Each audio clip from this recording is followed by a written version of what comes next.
எனக்கு ரொம்ப அதிர்ச்சியாக இருந்தது அந்த பொண்ணு திருநங்கை அவங்க பேசும்போது. ஒரு கலைத்துறையில் இவனுக்கு எவ்வளோ இவனுக்கு வந்து வாய்ப்புகள் இருக்குது, சரிங்களா? அப்படி இருக்கும்போது போய் வந்து ஒரு திருநங்கையை போய் ஏமாற்றிட்டானேன்ற அந்த ஒரு இது இருக்குது. எத்தனை ஜென்மம் எடுத்தாலும் இந்த பாவத்தை கழுவ முடியாது. அந்த நாஞ்சில் விஜயனுக்கு எத்தனை ஜென்மம் எடுத்தாலும் அந்த பாவத்தை வந்து அவன் தீர்க்கவே முடியாது. ஒரு நாள் பயன்படுத்திட்டீங்க, ஒரு மாதம் பயன்படுத்திட்டீங்க, இல்லை 7 வருஷம் பயன்படுத்திட்டீங்கன்னு கிடையாது. ஆனால் பயன்படுத்திக்கிட்டீங்க, அது தப்பு தானே? அந்த வகையில் கேட்டால் நாஞ்சில் விஜயன் பேசணும். இனிமேல் நாஞ்சில் விஜயன் பேசணும். அவன் கடம்பர மூணு மாதிரி இருக்கிறான், பேசுகிறோன்றான். பேசினா தான் உண்மை என்னன்றது தெரிய வரும். அவன் நோக்கம் எதுவாகலாம் இருக்கட்டும், நீ பேச, நீ நல்லவனா தான் நீ பேசணும்ல. இவங்க அடிப்படை முதல்ல வந்து இவங்க திருநங்கை. இவங்க வச்சிருக்கிற டிமாண்ட் என்னன்னு பார்த்தா, எனக்கு வாழ்க்கை கொடுக்கணும், எனக்கு வந்து ஜீவனம்சம் கொடுக்கணும், எனக்கு அதை கொடுக்கணும், இதை கொடுக்கணும், பணம் கொடுக்கணும், சொத்து கொடுக்கணும், அப்படிலாம் இல்லை. இவங்ககிட்ட பணம் பறித்து தான் சொல்கிறாங்க, ஒரு 3 லட்ச ரூபா பறித்து தான் சொல்கிறாங்க. அதுதான் நம்ம பார்க்கணும். அவர் என்னோட பேசினாலே போதும் அப்படின்னு சொல்கிறாங்க. இது நான் பார்க்குறேன், ஒரு வேளை இது அசிங்கப்படுத்தணுன்ற நோக்கம் இருக்கிற மாதிரி தெரியல. இவங்களுடைய ஏதோ ஒரு பெயின் இருக்குது, இவங்களுக்கு மனசால ஒரு பெயின் இருக்கிற மாதிரி தெரியுது அவங்க பேசுகிறத பார்க்கும்போது. ஏற்கனவே ஊர் நியாயம்லாம் பேசுவாங்க தான் அந்த நாஞ்சில் விஜயா. வனிதா விஷயத்தில் உங்களுக்கு தெரியும் நினைக்கிறேன், ரொம்ப பொங்கி வழிஞ்சதெல்லாம் நம்ம பார்த்தோம். அப்போ ஏதோ ஒரு இடத்துல நீங்கள் நல்லவங்களா கூட இருக்கலாம், எங்கேயோ ஒரு இடத்துல ஸ்ட்ரிப்பாகி விழுந்துட்டிங்கன்னா அதை சொல்லலாம்.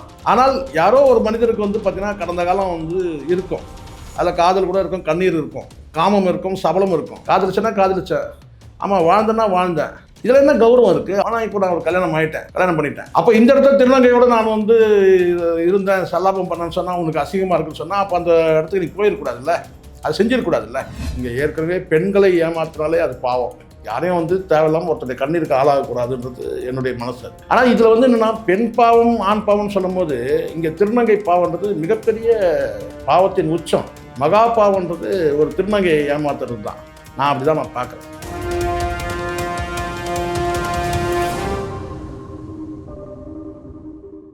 சார் வணக்கம் சார். வணக்கம் சார். வணக்கம் சார். இப்போ ரொம்பவே பரபரப்புக்குள்ளாக ஒரு விஷயம் வந்து நாஞ்சில் விஜயன் அப்படின்றவர் ஒரு சின்னத்திரை வந்து இதில் வந்தவர், கொஞ்சம் பிரபலமாக ஆனவர் தான். இதுக்கு முன்னாடி நிறைய விஷயங்கள் அவரும் வாய்ஸ் எல்லாம் கொடுத்துருக்காரு. இப்போ அவர் மேலே ஒரு அலிகேஷன் வச்சுருக்காங்க, ஒரு திருநங்கை. ஸோ இவரை ஏமாற்றிட்டாங்க அப்படின்ட்டு. என்ன இந்த சம்பவத்தை சுற்றி இருக்கிற விஷயம்? நான் இந்த ஜாய் கிறிஸ்டில்லா அவங்க அந்த நேர்காணலுக்கு பிறகு இதை நான் பார்க்குறேன். பொதுவாக ஒரு விஷயத்தில் நான் சொல்கிறேன், எந்த ஒரு புகார் கொடுத்தாலும் புகார் கொடுத்தவங்க ஏன் வந்து பத்திரிகையாளரை சந்திக்கிறாங்கன்றது தெரியல.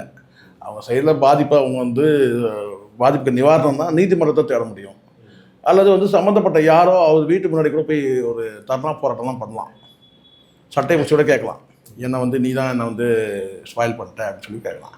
ஆனால் பத்திரிகையாளர்கிட்ட நீங்கள் முறையிடுறது எதுக்காகன்னு ஒரு கேள்வி இருக்குது. ஒருவேளை பப்ளிசிட்டிக்காக, அல்லது சம்மந்தப்பட்ட நபரை அசிங்கப்படுத்தணும், அவமானப்படுத்தணும், இதன் மூலமாக ஒரு பிளாக்மெயில் நடக்கிறதுக்கு கூட வாய்ப்பு இருக்குது. நான் சொல்கிறது பொதுவாக தான் சொல்கிறேன், இந்த திருநங்கை விஷயத்தில் நான் சொல்ல. பொதுவாக எல்லாருமே நான் பார்க்குறேன். அது கூட பார்த்தீங்கன்னா ஒரு என்ன சொல்கிறது, ஒரு பார்ட்டாக தான் கேட்டால் முழுசாக பத்திரிகையாளர் சொல்லாமல் ஒரு இன்ட்ரோ மாதிரி கொடுத்துட்டு போகிறத நம்ம பார்க்குறோம். அதுக்கப்புறம் நான் விரிவாக சந்திக்கிறேன்னு சொன்னால் இது ஒரு வகையான பிளாக்மெயிலாக கூட இருக்கலாம். அந்த ஜாய் கிறிஸ்டில்லா விஷயத்தை நான் அப்படி தான் பார்க்குறேன். ஒன்று, உங்களுக்கு பாதிப்பு இருக்குன்னா நீங்கள் முழுமையாக பேசுங்க மீடியாவில்.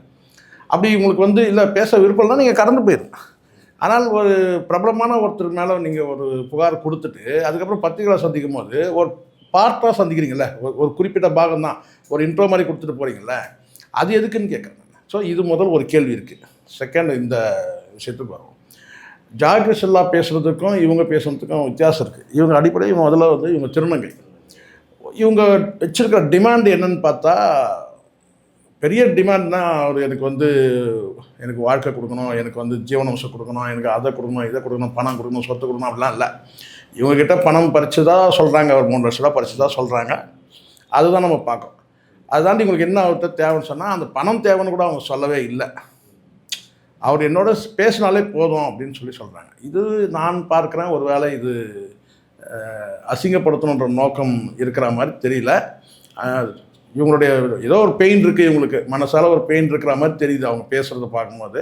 அவர் என்கிட்ட பேசினாலே போதும் அப்படின்னு சொல்கிறது இது ஒரு வகையாக கிட்டத்தட்ட ஒரு நீண்ட காலம் ஒருத்தர் பயணித்த ஒருத்தர் திடீர்னு ஒரு கருத்து வேறுபாட்டில் விலகிட்டாங்கன்னு வச்சுக்கோங்களேன். அதனுடைய தாக்கமாக கூட இருக்கலாம். ஆனால் இருந்தாலும் நம்ம ஒரே ஒரு சைடில் மட்டும் நம்ம கேட்டுட்டு நம்ம சடனாக ஒரு முடிவு வந்துட முடியாது.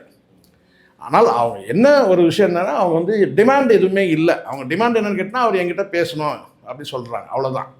ஸோ அதனால் இது ஒரு விஷயம். பொதுவாக நான் சொல்கிறேன் சார், இங்கே ஏற்கனவே பெண்களை ஏமாத்தினாலே அது பாவம். ஆனால் இப்போ பெண்களும் வந்து சொல்லுவீங்கள்ல, பெண்களும் கூட இப்போ ஏமாற்ற ஆரம்பிச்சிட்டாங்க. அது காதல் என்ற பெயரால் அதை கடந்து திருமணம் கடந்த உறவு, இல்லை கள்ள உறவு, காமத்தின் பால், பெண்களும் கூட இப்போ ஆண்களுக்கு சமமாக ஏமாற்றத்துக்கு துணிஞ்சிட்டாங்க.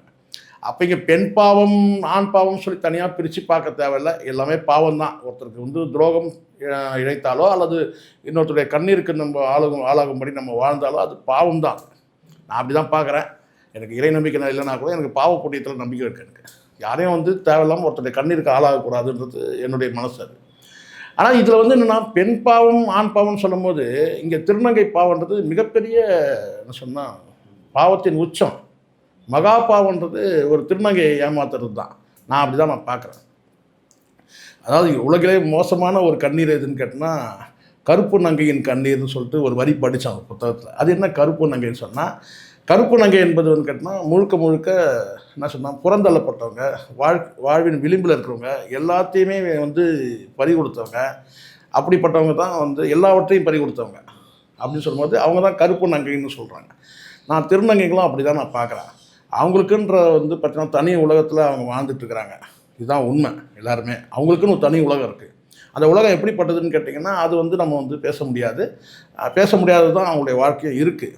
அவங்க இப்போ தான் மெல்ல மெல்ல ஒரு அரசு துறையிலையும் சரி, அதை கடந்து சில சொன்ன கலைத்துறையிலையும் அவங்க வந்து இப்போ தான் பயணிக்க ஆரம்பிச்சிருக்கிறாங்க. அது வந்து ஒரு ஆரோக்கியமான விஷயமாக பார்க்குறோம் நம்ம. சரிங்களா? அது வந்து எல்லாரையும் சொல்லிட முடியல. குறிப்பிட்ட ஒரு சிலர் வந்து பார்த்தீங்கன்னா வந்து எப்படியாவது வந்து நம்ம முன்னேறணும், எப்படியாவது நம்ம இந்த இந்த கருப்பு உலகத்துலேருந்து நம்ம வெளியே வரணும்னு நினைக்கிறவங்க முன்னேறி வந்துட்டுருக்காங்க. ஸோ அப்படிப்பட்ட சூழ்நிலையில் நம்ம வந்து ஒரு ஆதரவாக இருக்கலாமே தவிர, சரிங்களா, எந்த வகையிலும் அவங்களுடைய வாழ்க்கையை பாதிக்கிற அளவுக்கு இருக்கக்கூடாது. எனக்கு ரொம்ப அதிர்ச்சியாக இருந்தது அந்த பொண்ணு அவங்க திருநங்கை அவங்க பேசும்போது. ஒரு கலைத்துறையில் இவனுக்கு எவ்வளோ இவனுக்கு வந்து வாய்ப்புகள் இருக்குது. சரிங்களா? அப்படி இருக்கும்போது போய் வந்து ஒரு திருநங்கையை போய் ஏமாற்றிட்டானேன்ற அந்த ஒரு இது இருக்குது. உண்மையிலே மோசமான மிகப்பெரிய எத்தனை ஜென்மம் எடுத்தாலும் இந்த பாவத்தை கழுவ முடியாது. திருநங்கைகளுக்கு செய்யக்கூடிய துரோகம்னு இருக்குல்ல, ஒரு நம்பிக்கை துரோகம்னு இருக்குல்ல, அவங்க வாழ்க்கை உங்ககிட்ட கேட்டாங்களான்றது தெரியல. நீங்களாக போய் அவங்களோட சேர்ந்து ஆகிக்க வேண்டாம், ஒரு நம்பிக்கையை ஊட்டிட்டு அதுக்கப்புறம் அந்த நம்பிக்கையை வந்து பறிக்கிற மாதிரி இது நடவடிக்கை இருக்குல்ல, மிகப்பெரிய பாவம். எத்தனை ஜென்மம் எடுத்தாலும் இது உண்மை இருக்குமானால் அந்த நாஞ்சில் விஜயனுக்கு எத்தனை ஜென்மம் எடுத்தாலும் அந்த பாவத்தை வந்து அவன் தீர்க்கவே முடியாது. அப்படி தான் நான் பார்க்குறேன். என் பார்வையில் நான் சொல்கிறேன். ஆனால் என்ன நடந்தது, முழுமையாக என்ன நடந்தது? இப்போ திருநங்கை இவங்க சொல்கிறத மட்டுமே முழுசாக நம்ம வந்து நம்ப முடியுமா?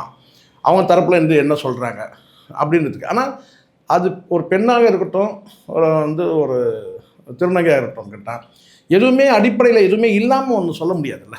அதுதானே இருக்குது. இப்போ பெண்ணாக கூட இருக்கட்டுமே, அடிப்படையிலேயே எந்த தொடர்புமே இல்லை, யாரோ தெரியாது, அப்படிப்பட்ட நபர்கிட்ட சொல்ல மாட்டாங்க. அடிப்படையில் ஏதோ ஒரு தொடர்பு இருந்திருக்கு.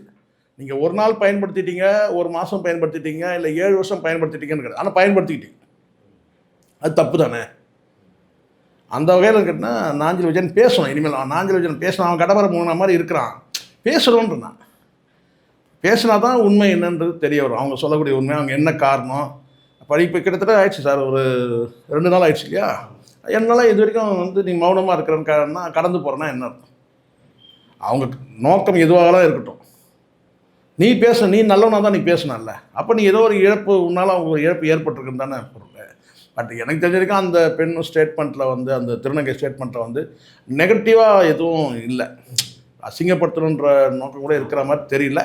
ஆக்டிங்காகவும் நம்ம அதை எடுத்துக்க முடியாது. அவங்க ஆக்ட் பண்ணுறாங்க அப்படின்னும் நம்ம எடுத்துக்க முடியல.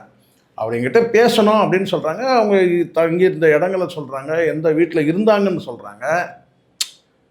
பிளைனாக வந்து ஜாய் கிருஷ்ணா வந்து நான் திருவிதி அம்மன் கோயிலில் கல்யாணம் பண்ணினேன்னு சொல்லலை. அவங்க என்ன சார், கல்யாணமாக தான் நான் வாழ்ந்துட்டு இருந்தேன்னு சொல்கிறாங்க. அவர் கல்யாணமானது எனக்கு தெரிஞ்சது. அவர் வந்து பார்த்தீங்கன்னா அவருக்கு முன்னாடிந்தே எனக்கு பழக்கம், எனக்கு வந்து பிள்ளை பற்றுக்க முடியாததுனால அவங்க வந்து கல்யாணம் பண்ணிட்டோன்னு நான் சொன்னேன். விட்டு கொடுத்துன்னு தான் சொல்கிறாங்க. அவங்க குறிப்பிட்ட பகுதியில் இங்கே தான் பக்கத்தில் வந்து ஒரு 5 கிலோமீட்டர் நினைக்கிறேன் இங்கேருந்து. அங்கே வெள்ளிவாக்கத்தில் ஒரு குறிப்பிட்ட ஒரு பகுதியில் நாங்கள் வந்து வீடு எடுத்து இருந்தோன்னு சொல்கிறாங்கல்ல. அப்போது வந்து ஏதோ ஒரு அங்கே வந்து பார்த்திங்கன்னா வந்து நாஞ்சில் விஜயன்கிட்ட தப்பு இருக்குது. அப்படி தான் நான் பார்க்குறேன். இன்னும் அடுத்தடுத்து என்ன செய்தி என்ன வருதுன்றதை பார்க்கலாம். இப்போ இவங்க அந்த திருநங்கையும் வந்து ஃபோட்டோஸ் எவிடன்ஸ் எல்லாத்தையுமே வந்து காட்டியிருக்காங்க. நான் பொதுவாக நான் சொல்கிறேன் சார், ஃபோட்டோ எவிடன்ஸுன்றது வந்து இன்றைக்கி உள்ள காலகட்டத்தில், டெக்னாலஜி காலகட்டத்தில் ஃபோட்டோ எவிடன்ஸ்லாம் பெருசு இல்லை. அவங்க சொல்லக்கூடியது என்னென்னா, ஒரு விஷயம் நான் குறிப்பிட்ட பகுதின்னு சொல்கிறாங்க, அவங்க எங்கே குடியிருந்தன்னும் சொல்கிறாங்க. அப்போ அந்த பகுதியில் இருக்கிறவங்களுக்கு தெரியும்ல, இந்த இந்த திருநங்கை போய் சொல்கிறாங்கன்னா அது இந்நேரம் அப்படியே கசிஞ்சு வெளியே வந்துடும் இல்லையா? ஏற்கனவே ஊர் நியாயம்லாம் பேசுவாங்க தான் இந்த நாஞ்சில் விஜயா. வனிதா விஷயத்தில் உங்களுக்கு தெரியும் நினைக்கிறேன், ரொம்ப பொங்கி வழிஞ்சதெல்லாம் நம்ம பார்த்தோம். அப்போ ஏதோ ஒரு இடத்துல நீங்கள் நல்லவங்களா கூட இருக்கலாம், எங்கேயோ ஒரு இடத்துல ஸ்ட்ரிப்பாகி விழுந்துட்டிங்கன்னா அதை சொல்லலாம். இப்போ இங்கே எல்லா மனிதருக்கும் சார் கடந்த காலம்னு ஒன்று இருக்குது, அதில் காதல் இருக்கலாம், காமம் இருக்கலாம், நான் எல்லாருக்கும் நான் சொல்லலை, எல்லாருன்ற அந்த வார்த்தைகளை நான் விட்ரா பண்ணிக்கிறேன். ஆனால் யாரோ ஒரு மனிதருக்கு வந்து பார்த்திங்கன்னா கடந்த காலம் வந்து இருக்கும், அதில் காதல் கூட இருக்கும், கண்ணீர் இருக்கும், காமம் இருக்கும், சபலம் இருக்கும், சரிங்களா? அப்போது நீ வந்து இன்னொருத்தருக்கு வந்து பேசுகிற நபர் வந்து நீ சொல்லணும்ல. இப்போ நான் சொல்லுவேன், எனக்கு குடிப்பழக்கம் இல்லைங்க, நான் ரொம்ப உத்தமன், நான் நேர்மையானவன், எனக்கு எந்த பொம்பளை பழக்கம் சாவகாசம் கிடையாது அப்படின்றத நான் வெளிப்படையாக நான் சொல்லுவேன். எனக்கு குடிப்பழக்கம் இல்லை, சிகரெட் இல்லை, வீடியோத்தில் பார்க்கல, பொம்பளை சாவகாசம் இல்லை, எல்லாத்தையும் பட்டியல முடியும். ஆனால் கடந்த காலத்தில் வந்து ஒரு காதல் இருந்தது அப்படின்னு சொன்னால் எல்லாருக்கும் வந்து சராசரியாக வந்து பெரும்பாலான எல்லாருக்குன்றத அந்த இடத்துல பெரும்பாலும் போட்டுங்க. பெரும்பாலும் வந்து பார்த்தீங்கன்னா வந்து ஒரு காதலில் விழுந்திருக்கலாம், அவங்களுக்கு ஒரு கண்ணீர் இருக்கலாம், இல்லை வந்து முன்னால் அவங்களுக்கு ஒரு வாழ்க்கை இருக்கலாம், அல்லது டிவோர்ஸ் பண்ணிட்டு இன்னொரு வாழ்க்கை கூட அவங்க வாழ்ந்துட்டு இருக்கலாம். ஏதோ ஒன்று வந்து கடந்த கால வாழ்க்கைன்னு ஒன்று இருக்கும் இல்லையா? அந்த மாதிரி இருந்தால் கூட அதை மறைக்க வேண்டிய அவசியம் கிடையாதுன்றேன். அவன் காதலிச்சேன்னா காதலிச்சேன், ஆமாம் வாழ்ந்தேன்னா வாழ்ந்தேன், இதில் என்ன கௌரவம் இருக்குது? அவ்வளோ கௌரவம் பார்க்குறோம், நீ சுத்தமாக இருக்கணும்ல. பொதுவாக நான் சொல்கிறேன், இதில் ஒரு அசிங்கமும் கிடையாது. நீங்கள் வந்து செய்த வேலை வந்து உண்மைன்னா அது பகிரங்கமாக இன்னொருத்தர் வந்து சொல்கிறதுக்கு முன்னாடி நீங்கள் சொல்கிறது ஆமாங்க உண்மை தாங்க, நான் நட்போடு இருந்தேன், இதே திருநங்கை கூட நான் நட்போடு இருந்தேன், காதலோடு இருந்தேன், ஆனால் இப்போ நான் ஒரு கல்யாணம் பண்ணிட்டேன். அப்போ இந்த இடத்துல திருநங்கையோடு நான் வந்து இருந்தேன், சல்லாபம் பண்ணேன்னு சொன்னால் உனக்கு அசிங்கமாக இருக்குன்னு சொன்னால் அப்போ அந்த இடத்துக்கு நீ போயிடக்கூடாதுல்ல, அது செஞ்சிடக்கூடாதுல்ல. ஒரு கடந்த வாழ்க்கை ஒன்று இருக்குன்னா அதை வெளிப்படையாக வந்து அதை ஏன் அதை வதந்தியாக உலா விடணும்? வெளிப்படையாக ஆமாம் எனக்கு வந்து ஒரு தொடர்பு இருந்தது, திருநங்கையோட தொடர்பு இருந்தது, இப்போ நான் வந்து கல்யாணம் பண்ணிட்டேன், அந்த தொடர்பு இப்போ நான் வச்சுக்கல அப்படின்னு சொல்லலாமே, வெளிப்படையாக வந்து சொல்லலாமே. அவங்க ஒன்றும் எதுவும் கிளைம் பண்ணலையே, அவங்க வந்து எனக்கு வந்து தாலி கட்டிட்டாரு, எனக்கு வந்து ஜீவனம்சம் வேணும் அப்படிலாம் எதாவது கேட்டாங்களா? அந்த மாதிரி கேட்ட மாதிரி தெரிஞ்சால் கூட சொல்லலாம், ஏங்க இது ஒரு வகையான ட்ராப்புங்க இது அப்படின்னு சொல்லலாம். அந்த மாதிரி எதுவும் தெரியல. இதெல்லாம் வந்து இதான் சொல்கிறேன்ல சார், இந்த இளமை முறுக்கில் பண்ணக்கூடிய விஷயங்கள் இதெல்லாம் இப்போ வந்து அது வெடித்து வெளியே வரும்போது வேதனையாக இருக்குது, அவ்வளோதான். அப்படி தான் நம்ம இதை எடுத்துக்கணும். யாரையும் ஏமாற்றக்கூடாது சார். எனக்கு ஒரே வார்த்தை தான் நான் சொல்லுவேன், ஏமாற்றத்தை கூட நம்ம சுமக்கலாம், ஆனால் நம்ம யாரையும் ஏமாற்றக்கூடாது. அதுதான் இங்கே பாயிண்ட். நம்மளை வந்து யார் வேணாலும் ஏமாற்றிட்டு போட்டோம், ஆனால் நாம் யாரும் ஏமாற்றக்கூடாது. அது காதலாக இருக்கட்டும், காமமாக இருக்கட்டும், எந்த வகையில் சொல்கிறேன், அது வந்து வியாபாரமாக இருக்கட்டும், எதுவாக இருக்கட்டும், நாம் வந்து இன்னொருத்தருடைய கண்ணீருக்கு நம்ம ஆளாகாமல் நம்ம வாழ்க்கையை அமைச்சிக்கணும். இப்போ அந்த திருநங்கைக்கு ஒரு கண்ணீருக்கு காரணம் யார்? நாஞ்சில் விஜயன்ற மாதிரி ஆகிடுதில்ல, தப்பு தானே.